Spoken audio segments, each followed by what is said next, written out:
새벽에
예수님 찬양합니다.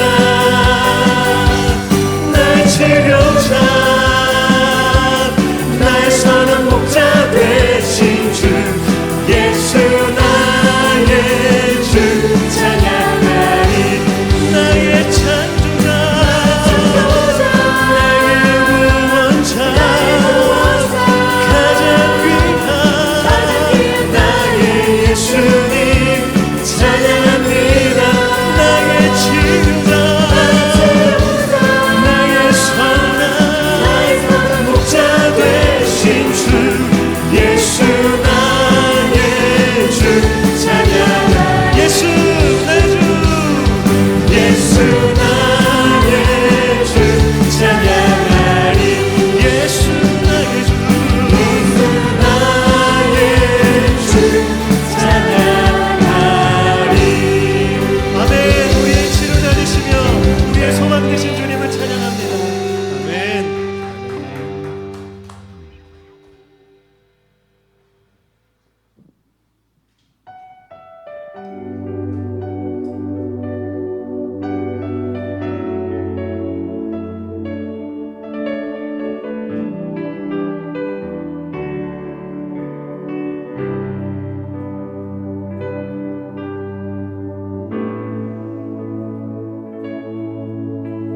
이제는 내가 없고 오직 예수님만 내 안에 살아계신 오직 예수님만 찬양하며 살리라. 예배하며 살리라. 내 안에 계시는 오직 예수님만. 이제는 내가 없고 오직 예수님만 내 안에 살아계신 오직 예수님만 찬양하며 살리라. 예배하며 살리라. 내 안에 계시는 오직 예수님만. 주님은 나의 아버지 내 사랑 영혼 만지시고 주님은 나의 하늘 아버지 나의 모든 것 주님께 맡기리. 주님은 나의 아버지 내 사랑 영혼 만지시고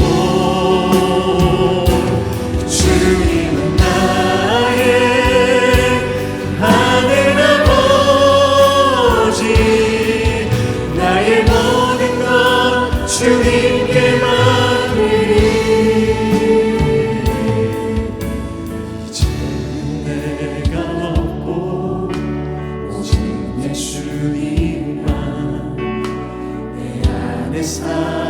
살아계신 오직 예수님만 찬양하며 살리라. 예배하며 살리라. 내 안에 계시는 오직 예수님만.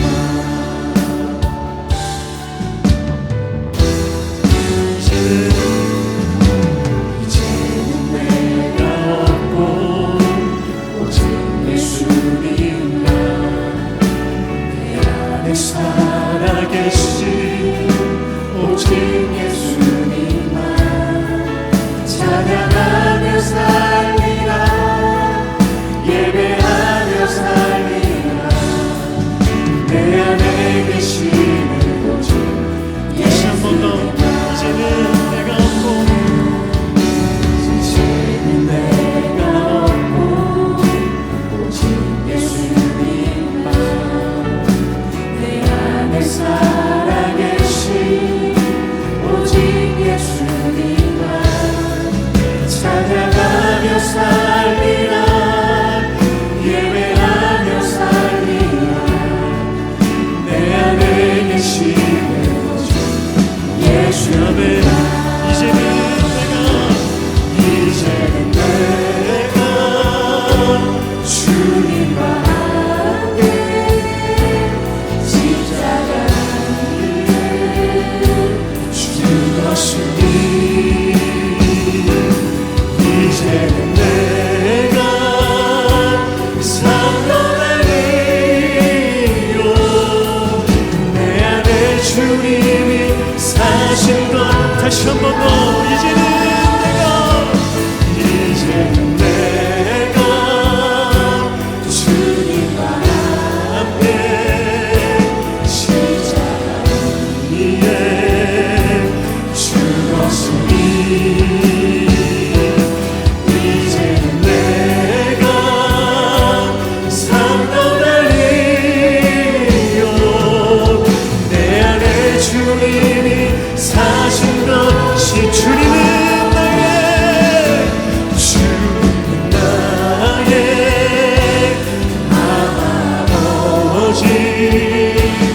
내 사랑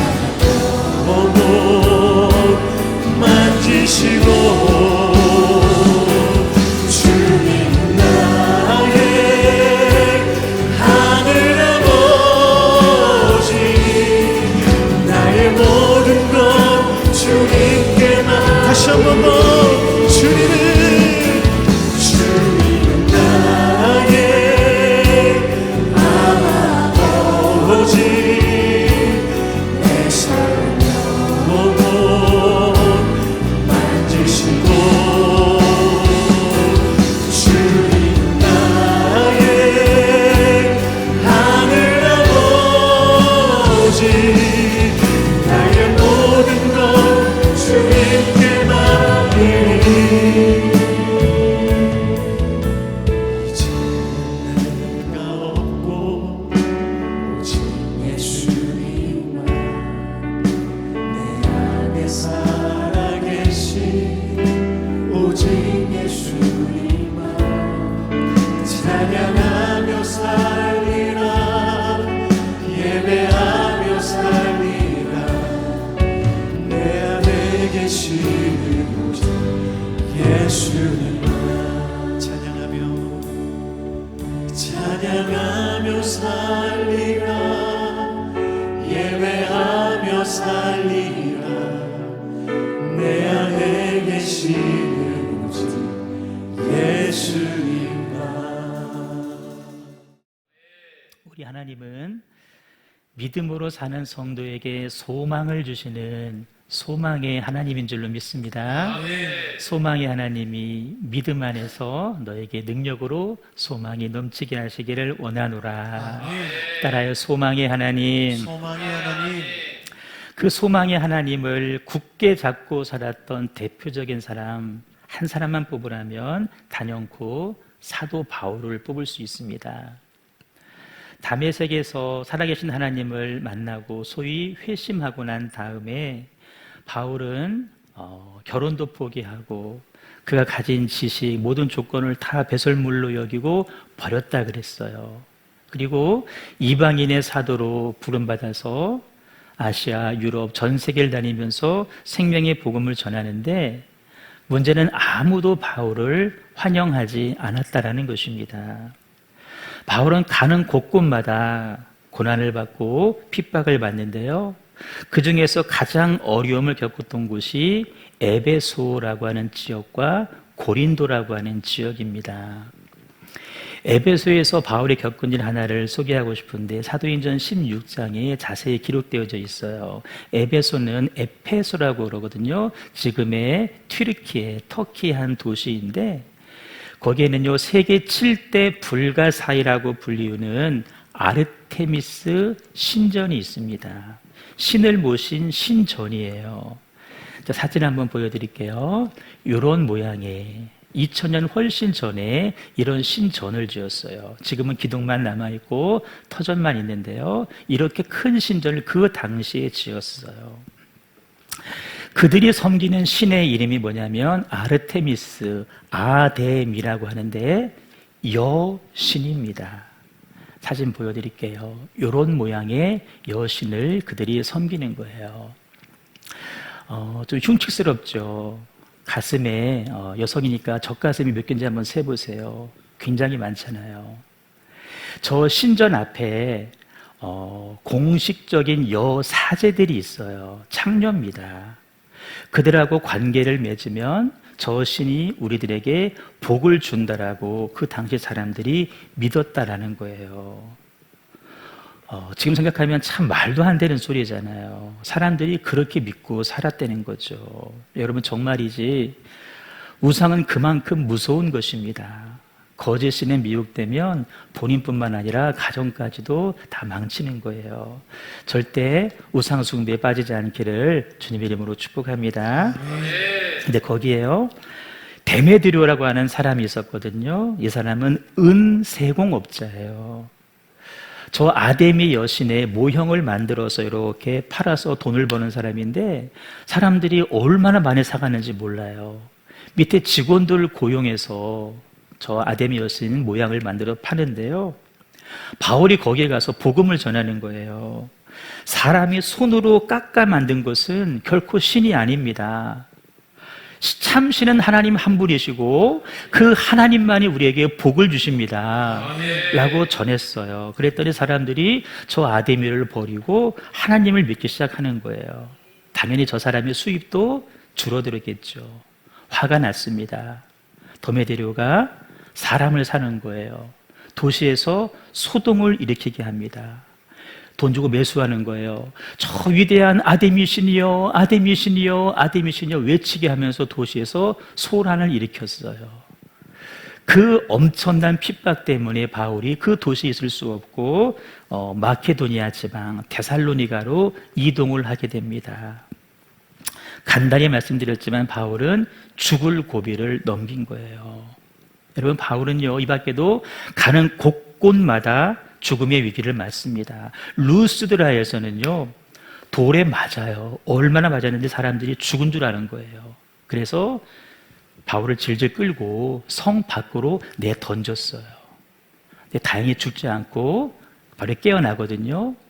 다시 성 안으로 들어와서 복음을 전합니다. 이렇게 바울은 가는 곳곳마다 육체의 고난을 겪어요. 죽을 고비를 넘깁니다. 그런데 여러분 바울이요 오늘 본문의 배경이 되는 고린도라고 하는 지역에서는 이 에베소와는 다른 차원의 고난을 겪게 돼요.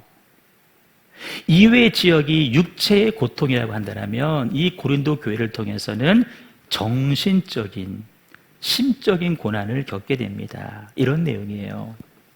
바울이 고린도에서 사역을 다 마치고 이제 다른 지역으로 가서 또 교회를 세우고 복음을 전하는데 멀리 가 있는 바울의 귀에 들려온 소식이 뭐냐면 그 고린도 교회 성도들이 바울을 의심한다는 거예요. 뭘 의심하냐면은 바울은 사도가 아니다. 또 그가 가르친 모든 내용들은 다 거짓이다, 가짜다 라는 말을 하고 다닌다. 이런 소문을 바울이 들은 거예요. 여러분 육신의 공격도 물론 힘들지만 우리 알잖아요. 이 마음의 고통, 이 정신의 고통이 얼마나 더 힘든지 몰라요. 특별히 나랑 모르는 사람이 나를 비난하면 뭐 그럴 수 있다 쳐요. 그런데 내가 목숨을 걸고 전도해서 내가 생명을 걸고 양육한 성도들이에요. 그런 고린도 교회 사람들이 바울 향해서 비난하고 다니는 거예요. 이런 바울의 마음이 얼마나 아팠겠어요. 하지만 바울은 그 교회를 포기하지 않습니다. 교회를 향한 성도를 향한 소망을 버리지 않아요. 깊은 고통을 겪으면서도 어떻게 해서든지 그들과의 관계를 다시 회복하려고 노력을 하는데 그 과정 가운데 바울이 겪었던 고통, 이 마음의 상처, 아픔들 그리고 물론 나중에는 해결이 됩니다. 그 여러 과정들을 기록한 성경이 고린도 전서와 고린도 후서라는 거예요. 그래서 고린도 전서 안에는 많은 교회 안에 있었던 문제들이 기록이 되어져 있습니다. 근데 우리가요, 이 말씀을 묵상해 보면 바울의 내적인 고통이 얼마나 컸는지를 짐작할 수 있고, 무엇보다도 그 바울이 겪는 고통 가운데에 하나님께서는 그 바울에게 어떤 은혜를 주셨는지를 우리가 알게 됩니다. 여러분, 제가 한 10주 정도 만남과 변화라고 하는 주제로 말씀을 드리다가 오늘 잠시 중단한 이유가 뭔지 아세요? 최근 성도들의 이런 일상들의 소식을 제가 접하면서 저도 마음이 많이 아파요. 주변에 부모님들이 이렇게 암에 걸리셔서 아프시다, 이런저런 문제로 또 가슴 아파하는 분들을 바라보면서 어떻게 해야 되나 마음이 참 무겁더라고요. 그 가운데 우리 주중에 장례도 모셨지만 우리 태화 지사님 아버님도 소천을 하셨고, 또 양상은 다르죠. 하지만 저마다 삶의 문제와 아픔들을 가지고 오늘 힘겹게 살고 있는 모습을 보는 거예요. 예전에는 사실 아무 문제 없었거든요. 애들이 어릴 때는 워낙 애들이 어리니까 또 늘 품에 있고, 그런데 점점 아이들이 이제 자라가면서 없던 문제들이 생기는 거예요. 입시의 문제가 생기고, 진로의 문제가 생기고, 또 없던 내 질병이 생기고, 그런 모습들을 쭉 바라보면서 또 세상 누구와 그렇게 충성하고 애썼는데 세상 누구와 내 모습을 살짝 비교해 보면서 나는 뭐지 그럼? 내가 지금 하는 일이 지금 잘하고 있는 건가? 이런 부분에서 갈등도 생기고, 우리의 믿음이 점점 강화돼야 되는데 그렇지 못하는 것 아닌가? 내 삶의 기준이 더 견고해지고 어쩌면 높아져야 되는데 저 낮은 수준의 단계와 나를 비교하면서 내가 왜 마음 아파할까? 주신 감동이 뭐냐면, 이럴 때일수록 우리가 더 간절히 붙잡아야 될 분은 바로 살아계신 하나님 한 분이시다. 아멘. 하나님만이 우리의 유일한 소망이신데 아멘. 그 소망이 우리에게서 꺾이면 안 되겠다. 아멘. 그런 마음이 들어서 제가 오늘 말씀을 묵상을 한, 사실 다른 설교 다 준비했는데 제가 급히 바꿔서 말씀을 드리는 거예요. 여러분, 우리가 어떻게 하면 고난 중에도 소망을 발견하고 소망의 하나님을 끝끝내 붙잡을 수 있을까? 자, 오늘 본문뿐만 아니라요, 여러분들 앞으로 성경을 읽으면서 특별히 고린도 전서와 후서를 평생 읽으실 터인데, 제대로 읽기 위해서, 제대로 교훈 또 메시지를 받기 위해서는 지금 제가 드리는 말씀에 배경되는 부분들을 잘 이해하고 계셔야 됩니다. 설명드릴게요. 고린도 전서와 고린도 후서가 있죠. 알다시피 바울이 고린도 교회에 보낸 서신입니다. 편지예요. 이 내용이 성경에 들어갈 만하다 그래서 66권 캐논 정경으로 들어와 있어요. 그러면 우리 생각에 고린도 전서가 있고 후서가 있으니까 바울이 고린도 교회에 보낸 서신은 총 2번, 2통의 편지를 보냈구나라고 생각하기 쉽습니다. 그런데 여러분, 그렇지 않습니다. 바울은 고린도 교회에 총 4번의 편지를 보냅니다. 그 가운데 고린도 전서는 2번째 편지이고 고린도 후서는 4번째 편지예요. 자, 쉬운 질문이에요. 고린도 전서가 2번째 편지라고 한다면 그 앞서서 보낸 서신이 한 통 있다는 얘기죠. 이것도 어려워요? 전서가 2번째 편지야? 그러면 그 앞서 보낸 편지가 있다는 얘기잖아요. 그런데 후서가 4번째 편지야. 그러면은 전서가 2번째고, 그러면 그 사이에 3번째. 비록 우리 성경에는 들어와 있지 않지만 첫 번째와 3번째 편지가 있다라는 얘기예요. 자, 그러면 고린도 전서 이전에 첫 번째 편지가 있었다는 증거를 우리가 어디서 볼 수 있냐면은, 제 얘기 아니에요. 고린도 전서 5장 9절에서 확인할 수가 있습니다. 내가 너에게 쓴 편지에, 그 다음에 사귀지 말라 하였거니와, 과거형이에요. 내가 먼저 보낸 편지에 음행하는 사람들과 사귀면 안 됩니다라는 내용을 담아서 보낸 편지가 있다는 거예요. 바울이 이 첫 번째 서신을 보낸 이유가 있습니다.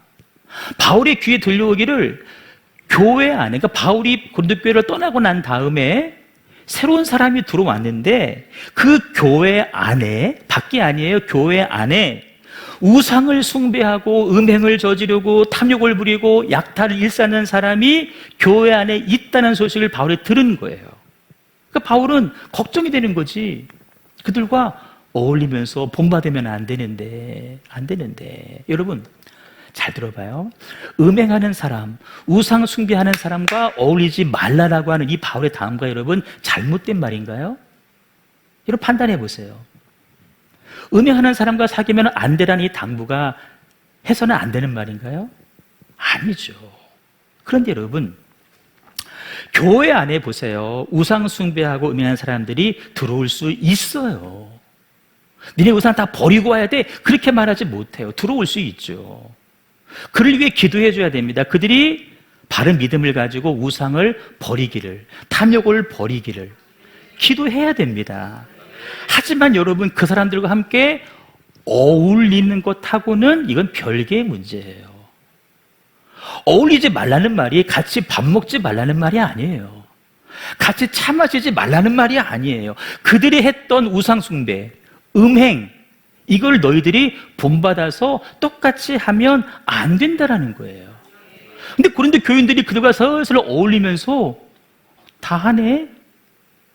바울을 통해서 그거는 안 된다라고 배웠는데 그들이 버리지 못한 습관들을 기존의 고린도 교인들이 따라하기 시작했다는 거예요. 더 쉽게 설명드리면 여러분, 우리식으로 말하면, 자, 눈 크게 떠봐요. 교회 안에 여러분, 교회 안에 뭐 밖에서 뭐 이런저런 끊을 것을 끊지 못하는 사람들이 들어올 수 있죠. 예를 들면 뭐 술이라고 표현해봐요.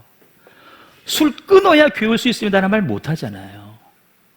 교회 안에 술 드시는 분 있을 수 있어요. 담배 피는 분 있을 수도 있습니다. 기도하는 거죠. 그들이 은혜를 받고 술도 버리고 담배도 끊기를 기도하죠. 그런데 여러분, 그들하고 밥 먹을 수 있어. 차 마실 수 있어. 하지만 그들이 언젠가 우리 같이 한번 하러 갈까? 한잔 할까? 해서 같이 어울리는 것하고는 여러분 이것은 차원이 다른 문제라는 거예요. 그런 개념이에요. 그런데 고린도 교인들이 음행하는 사람들의 미혹에 빠져서 함께 그 음행에 참여하고 함께 우상 숭배를 하고 있더라는 거예요. 바울이 교회 안에 그런 사람들이 있지만 그런 거를 본받으면 안 됩니다라고 고린도 전서 이전에 편지를 써서 보냈어요. 그런데 문제는 여기에요. 그 고린도 교회인들은 그 내용을 어떻게 받아들였냐면은 교회 밖에 있는 사람들, 그러니까 교회 밖에 음행하는 사람들, 우상 숭배하는 사람들과 일철 교제, 만나지도 말아라 라는 말로 이해를 해버린 거예요. 이게 왜 논란이 되냐면은 우리 뭐 농업협동조합, 뭐 어촌계 다 있잖아요. 거기 가입이 돼야 뭐 장사도 할 수 있고 뭐 할 수 있단 말이에요. 그런 것처럼 길드라고 하는 그 당시 상업 조직이 있는데 이 길드에 내가 회원으로 가입해야 소위 말해서 길끝바닥에 좌판이라도 깔아서 장사할 수 있는 거예요. 근데 그들은 다 우상숭배하는 사람들이에요.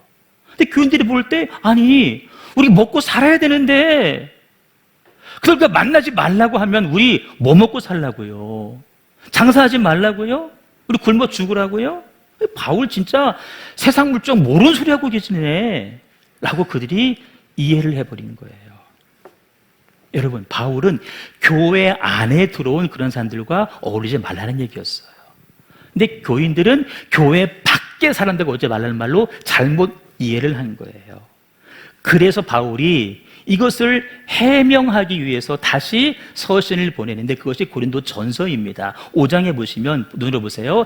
내가 너에게 쓴 편지에, 먼저 보낸 편지에 음행하는 자들을 사귀지 말라고 말했다. 이 말은 이 세상에 음행하는 자들, 바깥에 있는 사람들, 탐하는 자들이나 속여 빼는 자들이나 우상 숭배하는 자들을 도무지 사귀지 말라는 것이 아니니, 내가 말한 것은 밖에 사람 말하는 것이 아니라는 거예요. 그러면서 이제 내가 너에게 쓴 것은 만일 교회 안에, 이건 제가 집어넣은 거예요. 교회 안에 가로는 어떤 형제라 일컫는 자가, 교회 안에 들어오는 사람이 음행하고 모욕해요, 탐욕해요, 우상 숭배해요, 그런 사람들하고는 뭐라는 거예요? 사귀지 말고 함께 먹지도 말라 함이라. 밖에 있는 사람들 내가 어찌 할 수 있겠냐. 하지만 교회 안에 들어와서 그런 일 하는 사람들하고는 오지 말라고 내가 쓴 거야. 그러면서 밖에 있는 사람들은 하나님의 심판하겠지만 그 교회에 있는 사람들 너희 중에서 쫓아야 된다 라고 바울이 이야기를 하는 거죠. 여러분, 내용은 다 맞는 내용이에요. 그런데 교회 안의 사람이냐 교회 밖의 사람이냐라고 해서 그 문제 가지고 오해를 한 거예요. 이걸 가지고 바울을 전체를, 바울은 사도도 아니다, 바울의 가르침은 다 틀린 것이다 라고 이해를 했다라는 것이죠. 여러분, 지난주 말씀은 하나님이라 그랬습니다. 따라요. 말씀은 하나님이십니다. 기록된 말씀 성경이 하나님이고 증거되는 말씀이 하나님인데 내 그 인간의 지식으로, 인간의 경험으로 하나님을 우리가 판단할 수 있을까요? 판단할 수가 없는 거예요. 가장 무서운 사람이 책 2권 읽고 다 안다고 말하는 사람, 진짜 무서워요.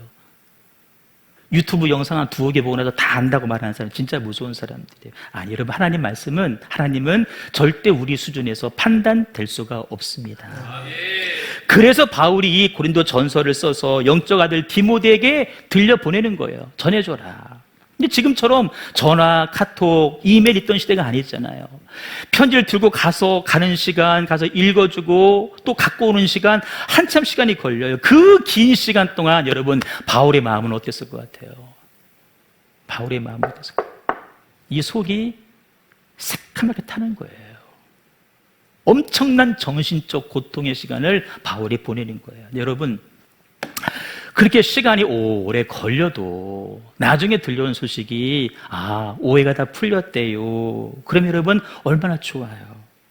근데 고린도 교인들이 여전히 외부 사람들의 말만 듣고 바울을 오해하는 거예요. 여러분, 바울은 에베소에서 겪었던 육체적 고통, 그건 고통도 아니야.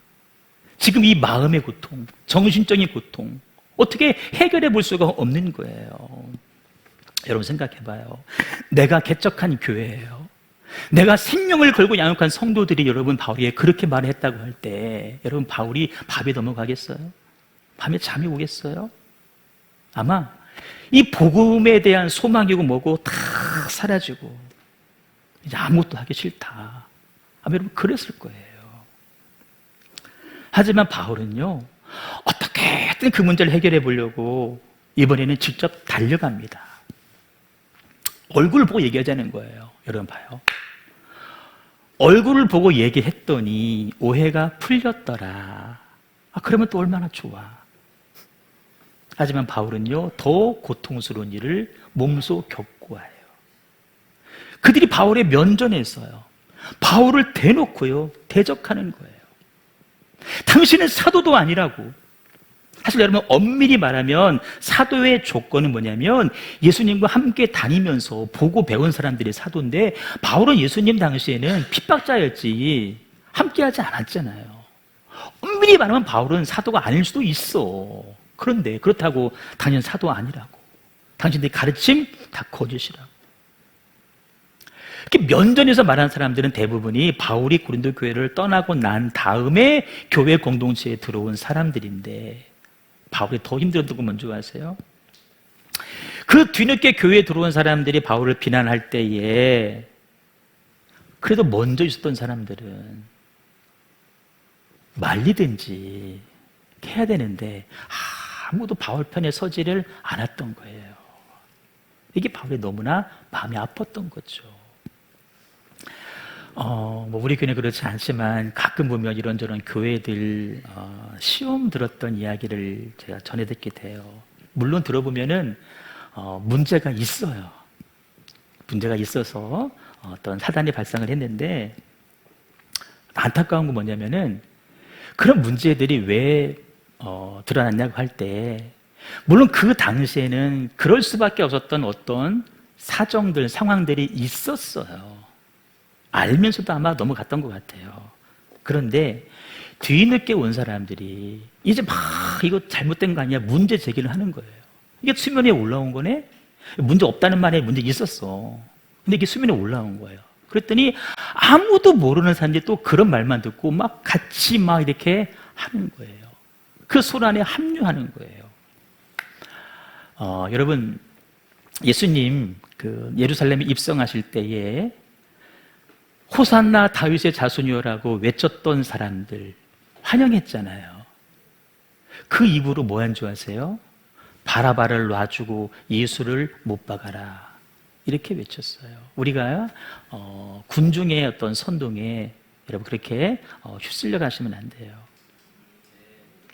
제가 늘 말씀드리지만 참 안타까운 게 교회가 정치와 연관이 되어져 가지고 또 건강한 모습이 아니라 이상한 세력화되고 극우화되고, 거기에 교회가 있고 거기에 목사님들이 계시고 거기에 성도들이 있어서 나라를 어지럽게 만드는 거 참 안타까워요. 왜 그런 줄 아세요? 자기는 진실도 모르지만 그냥 선동대로 따라가는 거예요. 절대 그러시면 안 됩니다. 그러시면 안 되는 거예요. 자, 다시 본문 봐봐요. 여러분이 지금 바울의 입장이라고 하면 여러분 어떨까요? 편지를 써서 보내도 해결이 안 돼. 직접 찾아가도 해결이 안 돼. 아마 어쩌면 저 같으면 막 그러면 나도 같이 막 소리대면서 싸웠을지도 몰라. 근데 바울은 전혀 그렇지 않았어요. 맞서지 않고요, 자제하면서 보복하지 않고, 모든 수치는 내가 다 뒤집어 쓰겠다. 내 부덕의 소치지, 내가 잘못한 거지.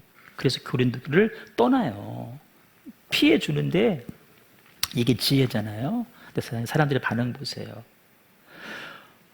바울이 그냥 떠나니까, 아니 자기가 정정당당하면 끝까지 우겨야지 왜 떠나? 저 봐, 저 인정하는 거야.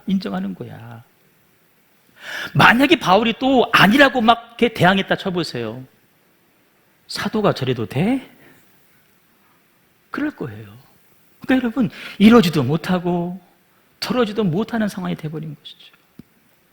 그렇게 아무 성과 없이 바울이 돌아왔어요. 하지만 여전히 바울은 고린도 교회 성도들을 포기할 수 없어요. 그래서 세 번째 편지를 씁니다.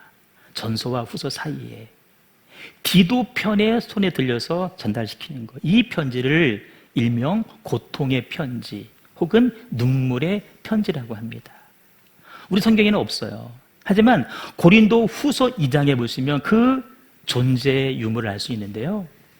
내가 마음에 큰 눌림과 걱정이 있어서 많은 눈물로 너에게 썼노니, 세 번째 편지를 보냈다는 거예요. 여러분, 한 글자 한 글자 쓸 때마다 바울은 고통과 눈물로 서신을 쓰는 거예요. 그냥 실컷 욕해대고 그냥 댓글 다는 것처럼 그럴 수도 있는데 포기할 수 없는 거예요. 생각만 하면 눈물이 나는 거예요. 미어지는 거예요. 그 눈물과 고통으로 세 번째 편지를 보냈어요. 그런데 그렇게 세 번째 편지를 보내고 난 다음에 바울은 어떻게 하냐면은 이제 시간이 걸리니까 에베소를 떠나서 드로아라는 지역에 가서 사역을 합니다. 보세요. 우리도 마음이 힘들면 뭐 손에 일이 안 잡히잖아요. 바울도 사역 일이 안 잡히는 거예요. 얼마 못 가서 마케도니아 지방으로 그냥 떠나는 거예요. 데살로니가로 떠나는 거야. 그런데 여러분, 말씀이 참 재밌는 게 드로아에 있을 때 주 안에서 문이 열렸대요. 전도의 문이 열렸대. 복음의 문이 열렸대요. 그러면 바울은 여러분 그 전도의 문이 열렸으니까 그 기회를 어떻게 해야 돼요? 잡아야 되는 거잖아. 지금 제 얘기 듣고 있는 거죠? 듣는 거죠? 전도의 문이 열렸으니까 복음의 기회를 잡아야지. 예전 같으면 막 불이 닿게 다 전도했을 텐데 그때 뭐라 그랬어요? 내 심령이 편하지 못하여 그들을 작별하고 그냥 마케도니아로 갔다는 거예요. 왜? 디도가 아직 안 왔다는 거예요. 디도에서 아직 소식을 못 들어서 이게 마음이 편치 않으니까 그냥 전도의 문이 열렸지만 포기하고 마케도니아로 갔다는 거예요. 이 마음의 상태가 바울에게도 사역에까지 미친 거예요. 그렇게 마케도니아에 갔습니다. 거기는 편안해? 아니에요. 또 환난을 겪어요. 표현 보세요. 밖으로는 다툼이고 안으로는 두려움이다. 육체는 또 고통을 받아요. 근데 마음은 또 두려움이 엄습해 오는 거예요. 설상가상이죠. 진퇴양난이죠. 어떻게 해볼 길이 없는 거예요. 여러분이 지금 바울이라고 한번 생각해 보세요. 바울의 마음이 어려면 어떻겠어요? 아무도 나를 안아주지 않아. 아직 피곤한 예로 시어머니가 나를 알아주지 않아. 그럴 수 있지. 근데 내 남편도 나를 알아주지 않아. 그래, 남편은 그 속에서 나왔으니까 그렇다 쳐. 내가 난 자식도 나를 안아주지 않아. 이 바울의 마음인 거예요. 여러분, 이게 뭐 다는 아니겠지만 교회를 목회하는 목회자들의 마음이에요. 그 마음만 아니, 우리를 바라보시는 하나님의 마음이 그런 거예요. 여러분들 바라보시면서, 우리를 바라보시면서 하나님의 마음이 그런 거예요. 여러분, 그 마음 헤아려 보신 적 있어요? 얼마나 아플까? 하나님 마음이 얼마나 아플까 헤아려 보신 적 있으세요? 이런 극심한 고통 가운데 이제 하나님의 손길이 임하기 시작합니다. 하나님은 언제까지 바울이 고통 가운데 있도록 내버려 두지 않으셨어요. 돌아온 디도를 통해서 바울을 하나님이 위로하시는데요. 바울이 이렇게 고백합니다. 낙심한 자들을 위로하시는 하나님이 디도가 돌아옴으로 인해서 우리를 위로하셨으니. 좋은 소식을 가지고 왔다는 거예요. 세 번째 보낸 그 눈물의 편지, 고통의 편지가 효과가 있었다는 거예요. 구체적으로 말하면 고린도 교회가 거짓 소문을 퍼뜨리는 성도들을 교회에서 치리했다는 거예요. 그리고 바울에 대한 오해 다 풀고 신뢰를 회복했다는 거예요. 이 소식을 들은 바울의 마음이 여러분 얼마나 평안해졌겠어요. 응? 얼마나 안도하고 얼마나 기쁨이 회복됐겠어요. 그 기쁨과 감사한 마음을 담아서 바울이 다시 한번 편지를 씁니다. 네 번째 편지죠. 이게 뭐냐면 고린도 후서입니다. 바울이 당부하는 거예요. 그때 나 대적했던 그 사람들 있잖아, 다 쫓아내! 라고 말하지 않아요. 용서해줘라. 아니, 그들도 마음에 상처가 있을 것이다. 그들을 위로해줘라. 라고 이야기를 합니다. 용서를 넘어서 위로해줘라. 응? 사랑을 그들에게 보여줘라. 왜 그럴까요?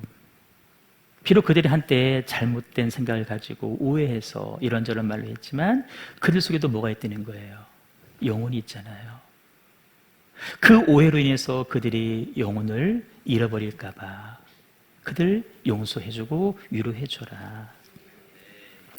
자, 이제 마음이 평안해진 바울이요, 본격적으로 또 사역을 이어갑니다. 한참 사역을 하다가 상황이 허락되어져서 이제 기쁜 마음으로 고린도 교회를 다시 방문하는 거예요. 이때는 불편한 마음이 아니라 감사한 마음으로 빨리 보고 싶다, 이 마음으로 갔는데요.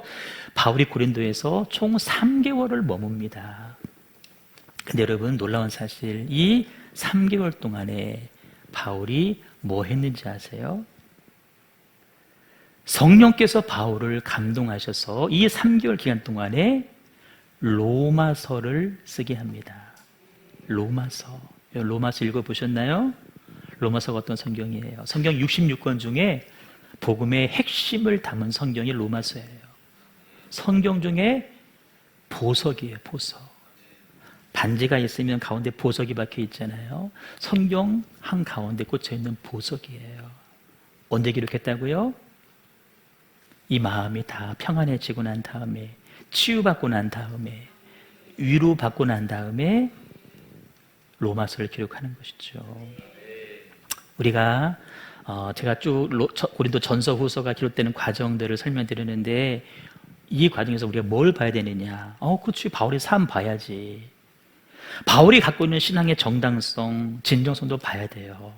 하지만 더 중요한 사실 뭔지 아세요? 그 아픔 속에서, 바울이 겪는 그 약함 속에서 여전히 능력으로 임하시면서 바울을 위로하시는 위로자 되시는 하나님을 봐야 될 줄로 믿습니다. 아멘. 위로하신 하나님. 아멘. 위로하신 하나님. 하나님이 우리를 위로하시기 위해서 저 하늘 보좌를 버리시고 낮고 찬한 이 땅에 육신까지 입으시고 내려오셨어요. 모진 고난, 고통은 오해, 멸시, 천대 다 받으셨고요. 십자가에서 죽기까지. 여러분, 그 고통을 주님은 참으셨어요. 견디셨어요. 왜? 내가 그 아픔을 겪어봐야 남을 위로할 수 있지. 생전 한 번 밥 한 끼 안 굶어본 사람이 밥 굶는 사람한테 힘내라고 위로해 보세요. 위로 되겠어요? 위로 안 되는 거예요. 그 누구도 경험해보지 못한 그 죽음까지도 주님은 경험해 보셨기 때문에 우리를 뭐 할 수 있다? 위로할 수 있다라는 거예요. 그래서 우리는 바울이 고통 가운데 뭘 봐야 돼요? 누굴 봐야 돼요? 위로하시는 하나님을 봐야 돼요. 말씀 보시면 우리가 성경을 보면서 영생을 얻는 줄 믿고요, 성경을 막 생각하고 연구해요. 그런데요, 더 중요한 사실, 이 성경이 누구를 말하고 있느냐? 내게 대하여 예수 그리스도에 대해서 증언하는 것이니라. 성경은 누굴 말하고 있다? 예수를 말하고 있다. 그러니까 성경을 보면서 여러분, 우리가 바울도 봐야 되지만 바울을 볼 게 아니에요.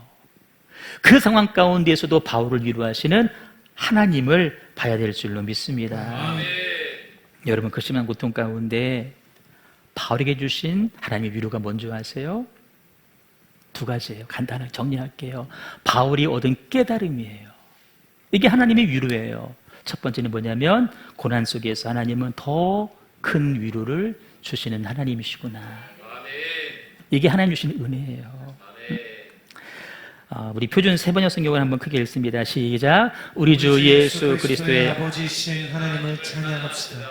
그는 자비로우신 아버지시요 온갖 위로를 주시는 하나님이시요 온갖 환난 가운데서 우리를 위로하여 주시는 분이십니다. 따라서 우리가 하나님께 받는 그 위로로 우리도 온갖 환난을 당하는 사람들을 위로할 수 있습니다. 그리스도의 고난이 우리에게 넘치는 것 같이 그리스도로 말미암아 우리의 위로도 또한 넘칩니다. 우리가 환난을 당하는 것도 여러분이 위로와 구원을 받게 하려는 것입니다. 우리가 위로를 받는 것도 여러분이 위로를 받게 하려는 것입니다.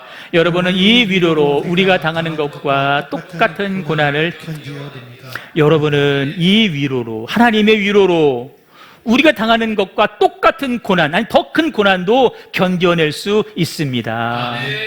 라고 바울이 말하는 거예요. 고난 가운데 하나님 여전히 우리와 함께 하시며 우리를 위로해 주시는 하나님이시다. 그러니까 고난이 큰 것이 아니라 더 큰 게 뭐라는 거예요? 하나님의 위로가 더 크다라는 거예요.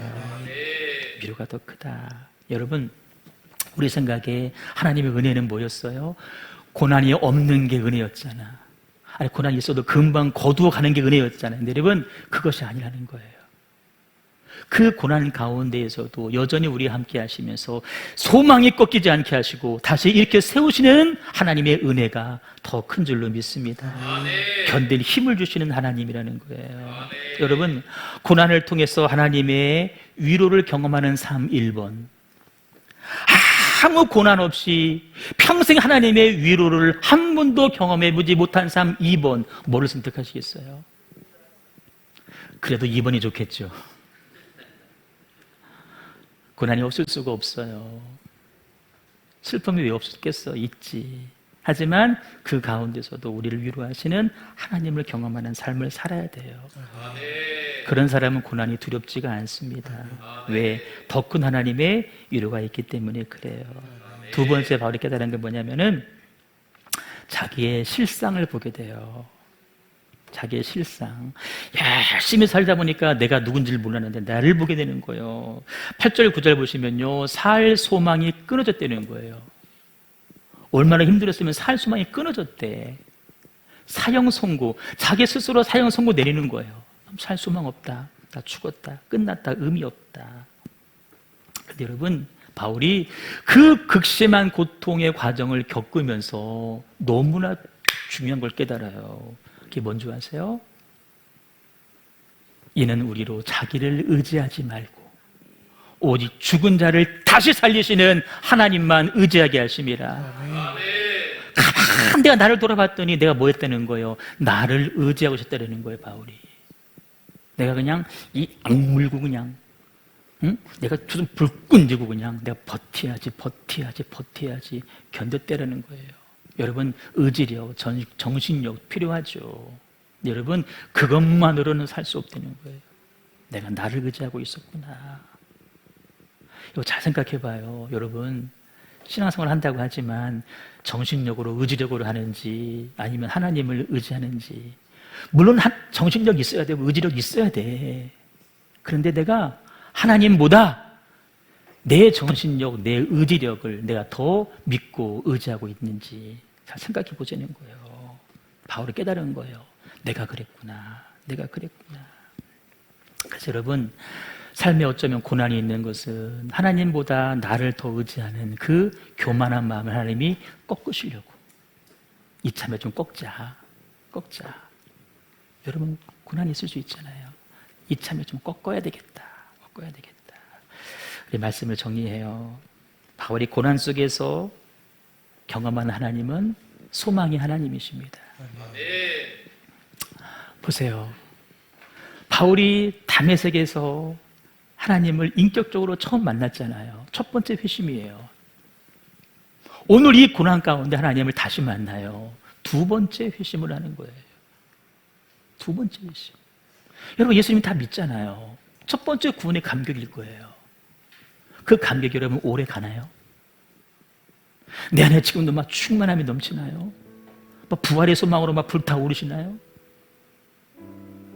두 번째, 세 번째 계속해서 여러분 회심을 경험하셔야 돼요. 그 고난 가운데 나를 볼 수 있어야 돼요. 7절에서 바울이 고백해요. 우리의 소망이 견고해진 것은 너희가 고난에 참여하는 자가 된 것 같이 위로에도 그러할 줄 아미니라. 내가 너희들 위로하는 것은 내가 그 고난을 겪어봤기 때문이야. 너희도 겪은 고난으로 다른 사람들을 위로하는 사람이 되었으면 좋겠다 하는 것이죠. 고통이 있습니다. 없다 말하지 않아요. 있어요. 지금 없나요? 앞으로 찾아올 것 같아요. 하지만 우리는 뭐 해야 돼요? 그때도 살아내셔야 돼요. 살아가야죠. 어떡하겠어요? 어떻게 살아갈까요? 고통 가운데서도 여전히 임하는 하나님의 위로를 경험할 때 살 수 있습니다. 살 소망이 끊어지는 고통스러운 순간에도 여전히 나와 함께 하시는 소망의 하나님을 발견하시고 붙잡으시는, 나 의지하지 말고 하나님 발견하고 하나님 붙잡고, 그냥 남과 비교하지 말고, 남들은 저거 다 했다는 게 뭐냐고, 다른 집 애들은 뭐 그냥 다 공부도 잘하고 그냥 다른 집 신랑은 돈도 잘 벌어오고 막 승진하고 그러는데 우리 집은 뭐냐고. 여러분 비교하지 말고 주님이 여러분의 소망되고 위로될 수 있기를 주님의 이름으로 축원합니다. 우리 찬양합니다.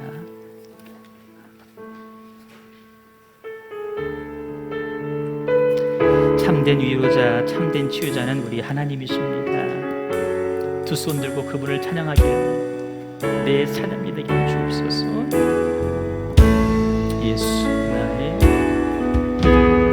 예수 나의 좋은 치료자, 그의 눈이 머무는 곳은 나의 슬픔과 고통, 고개 들어 그의 눈을 본데 난 알았네. 예수 나의 좋은 치료자, 예수 나의 좋은 치료자, 그의 손길이 머무는 곳은 나의 상처와 아픔 영원히 흐를 것 같았던 눈물 다 멎었네. 예수 나의 치료자, 치료 되신 주님을 노래합니다.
나의 상처와 아픔 영원히 흐를 것 같았던 눈물 다 젖었네.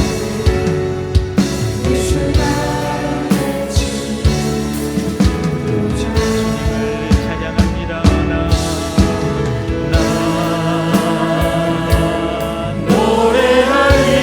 노래하리라 천한 나를 돌아보시 구세주를 찬양해 하늘 닿는 곳까지 내 손 들리라 예수 나의 치료자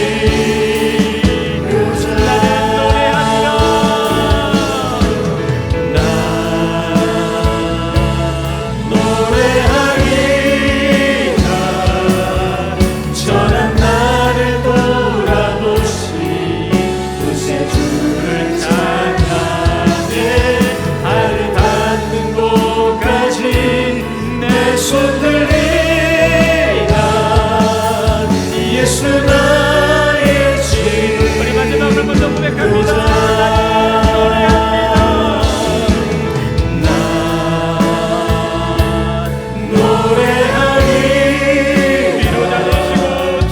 천한 나를 돌아보시 구세주를 찬양해 하늘 닿는 곳까지 내 손 들리라 예수 나의 치료자. 여러분 주변에서 무슨 일이 벌어져도 살 소망이 꺾이지 않기를 바랍니다. 여러분 믿음 약해지면 안 돼요.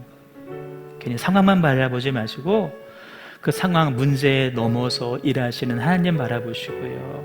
하나님 위로가 더 큼을 발견하시고요. 남과 비교도 하지 마시고